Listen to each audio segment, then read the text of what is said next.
Dear Zadok and Zoe, today I want to talk to you about friendships and why they're important even in prayer. So the Bible says that where 2 or 3 are gathered together in his name, there he is in the midst. And I know sometimes we want to keep things private, especially when we feel like we're dealing with situations that are very personal. And I'm all for that. But I do believe in having people in your life that can pull you out of situations where you feel like it's hard to really see the light. There will be things in your life that will feel like they're impossible, or, moments where you just can't pull yourself out of a certain feeling, whether it's grief, depression, disappointment. A lot of times it's very hard to just get back up on your feet and believing and remembering who you are and who God is and what God is able to do. And so it's very important to have friends that will come along and pull you back into the place where you can get a healing from the Lord, right? Because they won't be able to do the miracle, but they can lead you back to the Creator who can perform the miracle, right? So we're going to read about that today. So let's start out though with Proverbs 13 and 20. And it says, he that walks with wise men should be wise, but a companion of fools should be destroyed. So if you want to be wise, you surround yourself with wise men, right? And those that love Jesus are wise. But also, if you want to be a follower of Christ and full of faith in those moments, you surround yourself with people who have been through some fire, right? And have made it through. So get a mentor, get friends, whether they're your age or someone older who has been through some things with the Lord and can pray you through some stuff. Those friends are important too. All right, so let's read in Mark chapter 2. Jesus was preaching in Capernaum, right? And it says that it was noised about that he was in a house. So basically, people had kind of told it around town that Jesus was there. And when Jesus came around, he performed healings. He did some amazing teachings. So of course, there's tons of people there. And the Bible says that it was so full of people that there was no room to receive anyone coming. The door was full, but he preached the word, right? So Jesus is preaching, the whole house is full, so much so that even the entrance is so full that people can't get in, right? So verse 3 says, and we're in Mark chapter 2, verse 3, and it says, and they came unto him, bringing one sick of the palsy, which was born of 4. Born of 4 means he was being carried by 4 people. Okay, so he has palsy, so they're carrying him in a bed, 4 people, right? Let's talk about that. The fact that they thought to carry a whole bed with a man on it, okay? Let's keep going. Verse 4.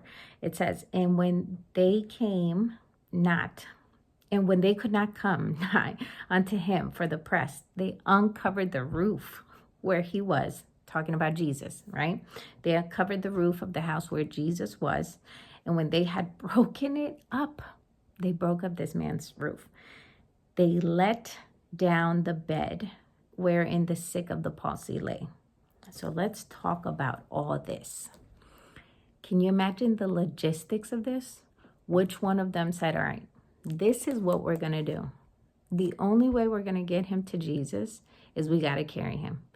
And one person can't carry him, right? Because he might have been too heavy. So it's too many people to get through. We're going to have to take the bed. And if we can't take this bed because it's not mobile, then we're going to make a bed that can carry him. Okay? So whether they made a bed or they carried the one that was there, the logistics, the heaviness, all of it. Okay? The effort of these people is amazing, right? It doesn't stop there. They get there, it's full of people. They can't get in through the door. So now what are they going to do? You have 4 people carrying a bed They can't get through the door. How? They climb to the roof. I don't know, but they did it. They climbed to the roof, and it doesn't stop there. They break the man's roof. So they open it up, and then they still have to let the bed down without dropping the man that's sick with palsy. So do you realize how many steps it took, how much dedication to making sure that this man got to Jesus, right? There was a press, a dedication, a desperation, and they were determined that they were going to get their friend to Jesus, right? And look at what happens in verse 5. It says, when Jesus saw, not his faith, their faith, he said unto the sick of the palsy, Son, thy sins be forgiven thee. So he gets a healing. But isn't it powerful that Jesus saw their faith? Jesus saw their effort. And because of their faith and effort, Jesus healed the man with palsy. So it just shows how important our friendships are. What if somebody would have just said, you know what, this is too much. Like, look, I'm going to need you to just believe from here that God can heal you, or, you know, he'll be fine. He's had it this long, you know, let him just live out the rest of his days. Or what if somebody was like, oh no, it's not going to work out. You know, he's too sick and we don't want to risk his life by climbing up to the roof and making him fall, you know? And if you put that in the spiritual perspective, there will be people who will see you in your grief, in your disappointment, in your moment of darkness, in your moment of misery, and will join you in that and will let you wallow in that. And what you need, especially in those moments, are friends that can let you have your moment of grief, because that is understandable, right? Even Jesus cried. It says Jesus wept when he lost Lazarus. Lazarus died, and Jesus knew he was going to resurrect him, and he still cried. There was still human emotion. So of course there's grief sometimes, and that's okay. God understands when we have to cry it out, when we have to yell about it, when we have to, you know, feel that moment of desperation. But it's important not to wallow in that, not to sit in that for the rest of your life, right? And it's important to connect with people who understand that you need to get to the healer.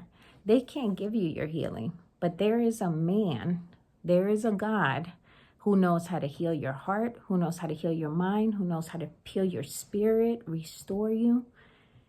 And you need to connect with friends who can get you to that man, to that God that can heal you, restore you, and make you whole again, right?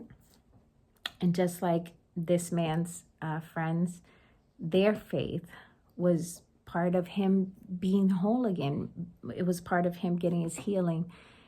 It's the same thing in our lives. We have to connect with people who will not let us wallow in our pain so much that we can't see the end of the darkness, that we stay so stuck and wallowing in something that will not get us our healing, that won't make us free, right? So, dear Zadok and Zoe, connect with people who can get you back to the healer and can lead you to that miracle. Pray for you, fast with you, pray for you when you don't want to pray, you know? It's important for them to pray with you.